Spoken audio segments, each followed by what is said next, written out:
Partia Socialiste ka përcaktuar kandidatët që do të garojnë për zgjedhjet e pjesëshme vendore në 9 nëntor, ku pjesë është edhe Bashkia e Tepelenës, pas dorëheqjes së Tërmet Peçit, i cili tashmë është deputeti i Kuvendit të Shqipërisë. Drejtuesja politike për Gjirokastrën, Mirela Kumbaro, deklaroi se Gramos Sako do të jetë kandidat për Bashkinë e Tepelenës. Kumbaro shpreh se Sako është një figurë e njohur në karrierën e vet ushtarake, një karrierë e shkëlqyer me një emër shumë të mirë, por mbi të gjitha një djalë i Tepelenës. Kumbaro theksoi se kandidati i propozuar nga Partia Socialiste është një figurë e gjithëpranuar që gëzon respekt të plot si në Tepelen, por ashtu edhe në të gjithë karrierën e vet me kolegët. Ndaj me publikun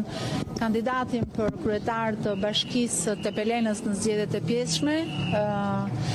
zotin Gramos Sako, një figurë e njohur në karrierën e vet ushtarake, me një karrierë të shkëlqyer dhe një emër shumë të mirë, por mbi të gjitha një djalë i Tepelenës, i lindur dhe i rritur familjarisht nga Nivica në Tepelen, që i rikthehet sot Tepelenës me pasionin për kushtimin si djalit tek nëna dhe tek familja e vet.